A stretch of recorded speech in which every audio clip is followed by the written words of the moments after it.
तुझे कोटे की रंडी बनाएंगे, तू बड़ी कंप्लेंट लिखती है। डरा धमका के हम इसको किसी तरीके से यहाँ से पलायन करवा देंगे। तेरी बेटी के तेरे सामने इज्जत एक एक कपड़ा तार तार करेंगे। इनकी अति तब हो गई जब इन्होंने 30 तारीख को मेरे घर के अंदर अल्लाहू अकबर करके जिहाद बोल दिया। हमारा रो रो के गला बंद है, 10 दिन हो गए बंद है। हमें इन्होंने बाहर से बंद कर दिया, कैमरे से बाहर इन्होंने सीसी कैमरे से नजर रखी है। 10 दिन हो गए हैं, 30 तारीख की ये घटना है। 10 दिन हो चुके हैं मुझे अपने घर से नीचे उतरे हुए। कपड़े फाड़ देंगे, मुसलमान तो बना के छोड़ेंगे। हिंदू बहुत पलायन कर चुका है, बहुत प्रताड़ना झेल चुका है। मैं बहुत प्रताड़ित हुई हूँ, बहुत ज्यादा। मेरे छोटे छोटे टुकड़े तक करने के, गंदे नाले में डालने के लिए बात कहते हैं वो। क्या अब तेरे घर पे नजर है, कभी तो तेरी बेटी बाहर आएगी। तब से हम डरे हुए हैं, लेकिन मेरी बेटी ने आवाज उठाई है, कोई गलत नहीं किया। यदि आप नीचे उतरी तो मेरा कुछ जाना नहीं है और तेरा कुछ बचना नहीं है। नमस्कार, मैं हूं केशव मालान और आज हम मौजूद हैं दिल्ली के उस इलाके में। पीछे आप बोर्ड देख सकते हैं, एक गढ़ी गांव है। यह अलीगढ़ का नूरपुर नहीं, जहां मुस्लिमों से प्रताड़ित होकर के हिंदू परिवारों को एक मौका मिल जाता है यह मकान बिका हुआ है लिखने का। लेकिन यह गढ़ी है, यह गढ़ी गांव है। यहाँ पर एक परिवार पिछले 10 दिनों से अपने घर के अंदर कैद है। ऐसा इसलिए क्योंकि 10 दिन पहले यानी कि करीब 30 तारीख को महिला द्वारा शिकायत की जाती है कि उसके सामने वाले एक बिल्डिंग में जिहादियों द्वारा धर्मांतरण का खेल चल रहा है और छोटी छोटी बच्चियों को ला करके उनसे एक ब्लू फिल्म बनाई जा रही है। इसकी शिकायत उस महिला द्वारा थाने में की जाती है। इसके बाद का परिणाम आप समझिए, मुस्लिमों की एक भीड़ आती है और उसमें हमला कर देती है। उसने जान बचाई तो एक कमरे में अंदर भीतर से लॉक लगा करके, लेकिन हरकत देखिए कि जिहादियों के द्वारा बाहर से उस परिवार को बंद कर दिया जाता है। 3 घंटे तक परिवार को बंधक बनाया जाता है। उसके बाद आलम यह है डर का कि उसको धमकी दी गई, उसको धमकी दी गई मारने की, उसको टुकड़े टुकड़े करने की और उसकी माँ के सामने उसको बेइज्जत करने की, कपड़े फाड़ने की। आज आलम यह है कि वह महिला अपने परिवार के साथ में अपने घर में कैद है। 10 दिनों से नीचे तक नहीं उतरी है। जिहादी लोग कैमरा लगा करके उस पर एक नज़र बनाए हुए हैं, आखिर ये कब उतरेगी और कब इसके हम कपड़े फाड़ेंगे, कब हम इसके टुकड़े टुकड़े करेंगे। इससे भी ज़्यादा चौंकाने वाली बात यह है, 10 दिन शिकायत हो जाने के बाद में, FIR हो जाने के बाद में अभी तक ना तो दबिश दी गई है, ना ही आरोपियों के खिलाफ में कोई कार्रवाई की गई है। यही कारण है कि आज पीड़ित परिवार रोने के लिए मजबूर है और अपने घर में कैद रहने के लिए मजबूर है। आइए चलते हैं और पीड़ित परिवार से बात करते हैं। आप सुनिएगा कि पीड़ित परिवार आखिर कितना परेशान है। तो आज जो पीड़ित महिला हैं उनसे डायरेक्ट बात करते हैं।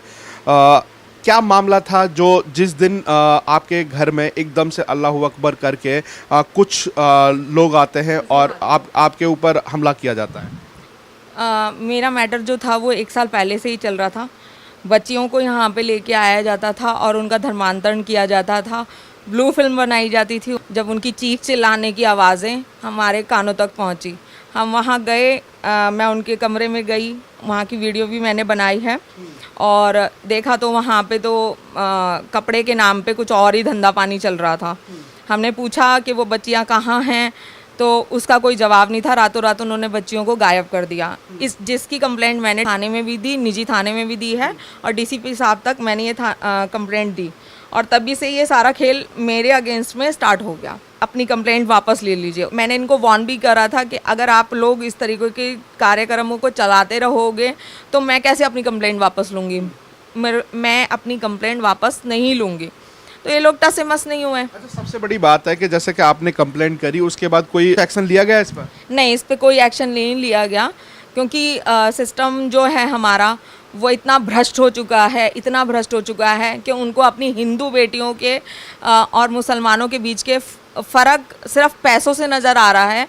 भ्रष्ट नेता, भ्रष्ट सारा सिस्टम ये सिस्टम सारा का सारा बिकाऊ है। जैसे आपने कंप्लेंट की, फिर ये जो वारदात हुई है, जो आपके ऊपर फ़ोन करके भी धर्मांतरण का प्रेशर बनाया गया, या फिर आपको बोटी बोटी करके जैसे सोनिया बिहार में हुआ ऐसा काट के डाल दिया जाएगा, ये सारी घटनाएं कब की हैं और कैसे कैसे हुई हैं? सबसे पहली FIR मेरी 19/7/2020 में हुई थी, जब नदीम ने मेरे को इन्हीं कंप्लेंटों के ऊपर इन्होंने मुझे छेड़ाछाड़ी स्टार्ट करी और ये सोच रहे थे कि ये डरा धमका के हम इसको किसी तरीके से यहाँ से पलायन करवा देंगे। जिहादियों का चला ही हुआ है कि हिंदुओं को डराओ धमकाओ, साम दाम दंड भेद अपनाओ और इन लोगों का पलायन करवा दो।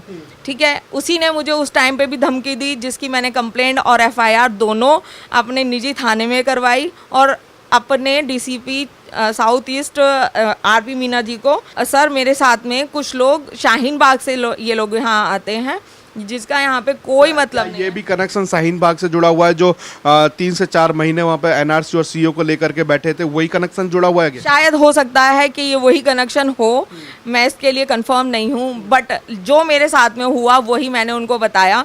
ये जांच करना पुलिस का काम था, जो कि पुलिस ने अपना काम नहीं किया और उल्टा हम ही लोगों के ऊपर प्रेशर बनाया जा रहा है। CC कैमरे के द्वारा मेरे ऊपर नज़र रखी जा रही है, मुझे तरह मेरे परिवार के ऊपर नज़रबंदी करी जा रही है। और इस चीज़ को लेके मैंने कई बार विरोध करा कि भाई FIR हो चुकी है, मामला कोर्ट के अंदर जा चुका है, तो आप हम लोगों के साथ में ऐसा व्यवहार क्यों कर रहे हो?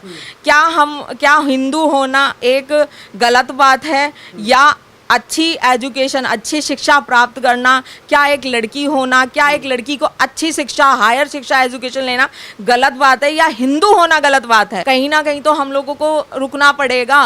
कहीं ना उस रात क्या घटना हुई थी? शाम का समय था, जो उस समय घटना क्या हुई थी? पूरा सर हमारे ऊपर प्रेशर बनाया हुआ था कि आप या तो हमारे साथ आ जाइए, यानी कि अपना धर्म परिवर्तन कर लीजिए, या फिर अपनी कंप्लेंट्स यानी कि जो FIRs हमने करी थी वो वापस ले लीजिए, जो इनके खिलाफ में वीडियोस वगैरह थे वो डिलीट कर दीजिए, जो ब्लू फिल्म बन रही थी, जो लड़कियां यहाँ पे आती थी शराब के नशे में धुत होती थी या सूखा नशा करती थी, वो किस तरीके का नशा करती थी हमें नहीं पता, लेकिन उनको हमने गिरते पड़ते देखा। सरताज, शमशाद और सोहेब और इनके साथ में कन्वर्टेड लेडी हैं सुषमा उर्फ सरीन, जो नेपाल से बिलोंग करती है, और उसको यहाँ पे सिर्फ मेरे कांड के लिए नहीं, अनेक एजेंट बनाने के लिए, लड़कियों को बरगलाने के लिए लेके बुलाने के लिए उसको यहाँ पे रखा गया है अपने काम के लिए। जैसा कि ये जो घटनाक्रम हुआ, जिस समय जब आप उनके फ्लैट में गई, तो उस समय ये जानकारी आपको कैसे प्राप्त हुई? वो बच्चियां जो थीं वो चीखती थी, चिल्लाती थीं वो, और एक लड़की ने, बच्चों की एज क्या होती थी? वो लगभग 10 से 12 साल के बीच की लड़कियां होती थी, ज़्यादा बड़ी एज की लड़कियां नहीं थी, क्योंकि उनके शरीर के अनुसार से पता चल रहा था कि वो लड़कियां बहुत छोटी हैं और सही तरीके से वो अपना ख्याल भी नहीं रख पा रही। कई वो नशे में भी होती थी और कई बार नशे से हमारे घर के दरवाजे पे भी गिरी हैं। तो उन्होंने हमसे बोला हेल्प के लिए कि दीदी हमें बचाओ, हमारी हेल्प करो। शमशाद और सरताज हमारे साथ में गंदी हरकतें कर रहे हैं, हमें नंगा किया जा रहा है, हमारे कपड़े उतारे जा रहे हैं, हमें धर्म के परिवर्तन के लिए बोला जा रहा है, और प्रेशर क्या, उनको बोला जा रहा है, नशा करवाया जा रहा है, हमें खाने में दिया जा रहा है, पता नहीं क्या, हमें समझ में नहीं आ रहा दीदी आप कौन हो। और इतनी देर में वो लड़की रातों रात इन लोगों ने गायब करवा दी सारी की सारी। जब ये सारा प्रकरण हुआ, तो जैसे कि एक गांव है दिल्ली के अंदर, तो गांव में समाज की बात होती है, तो समाज के अंदर जितने भी बुद्धिजीवी लोग हैं बैठ के चर्चा करते हैं कि अगर ऐसा मामला हुआ है तो इसे सुलह कर लिया जाए। तो क्या आपके गांव के जो लोग हैं, जो बुद्धिजीवी लोग हैं, उन्होंने बैठ के किसी तरह की चर्चा की या आपके साथ समर्थन करने के लिए खड़े हुए? जी, वो हमारे साथ में अंदरूनी समर्थन के लिए खड़े हैं, लेकिन ये तो मुसलमान हैं और इन लोगों ने सभी लोगों को ये धमकी दी कि भाई हम मारकाट मचा देंगे यहाँ पे, और जिस लोगों ने अगर हमारे खिलाफ बोला तो या तो पैसे से देकर उनका मुंह बंद कर दिया गया या उनको धरा धमका के उनका मुंह बंद करा दिया गया। ये हुआ। तो आगे की लड़ाई कब तक चलती रहेगी और कैसे आप एक महिला होकर के इस लड़ाई को कहां तक ले जाना चाहेंगे? मैं इस लड़ाई को बहुत आगे तक ले जाना चाहूँगी, क्योंकि इनकी अति तब हो गई जब इन्होंने 30 तारीख को मेरे घर के अंदर अल्लाहू अकबर करके जिहाद बोल दिया कि हाँ हम जिहादी हैं। सरताज, शमशाद, नदीम, सोहेब, साहिल और कई अन्य इनके साथ में जो कि मुसलमान थे, उनके हाथों में तलवारें थीं और रॉड्स थीं और ऐसे जानलेवा हमला, ये लोग यहाँ शाहीन बाग से यहाँ पे इतने सारे लोग करने क्या आए, इन्होंने जिहाद किस तरीके से बोला। तो ये हमारे हिंदुत्व के ऊपर, ये सारी पगड़ी जो है सनातन धर्म के ऊपर बन रही है। सनातन धर्म के ऊपर हार होगी तो सनातन धर्म की होगी, जीत होगी तो भी सनातन धर्म की होगी। मैं एक छत्राणी हूँ, मैं सर झुका नहीं सकती, सर कटा सकती हूँ। हमारा इतिहास गवाह है इस बात को लेके, हमारा इतिहास गवाह है कि हमारा सर ना तो झुका है और ना आगे झुकेगा। हिंदू बहुत पलायन कर चुका है, बहुत प्रताड़ना झेल चुका है। मैं बहुत प्रताड़ित हुई हूँ, बहुत ज़्यादा। मेरे छोटे छोटे टुकड़े तक करने के, गंदे नाले में डालने के लिए बात कहते हैं वो। तेज़ाब का तो इन्होंने मुझे 8 तारीख को डेमो दिखाया। अगर यदि आप नीचे उतरी तो मेरा कुछ जाना नहीं है और तेरा कुछ बचना नहीं है।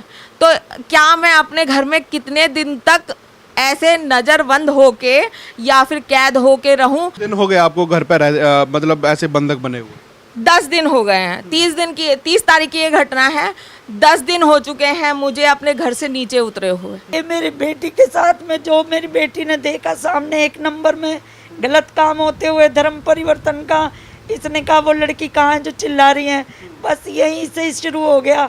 इसने कंप्लेंट की, 100 नंबर कॉल की, कुछ पुलिस के भी लोग थे उसमें, तो उन्होंने कहा तुझे कोटे की रंडी बनाएंगे, तू बड़ी कंप्लेंट लिखती है, तेरी बेटी के तेरे सामने इज्जत एक एक कपड़ा तार तार करेंगे।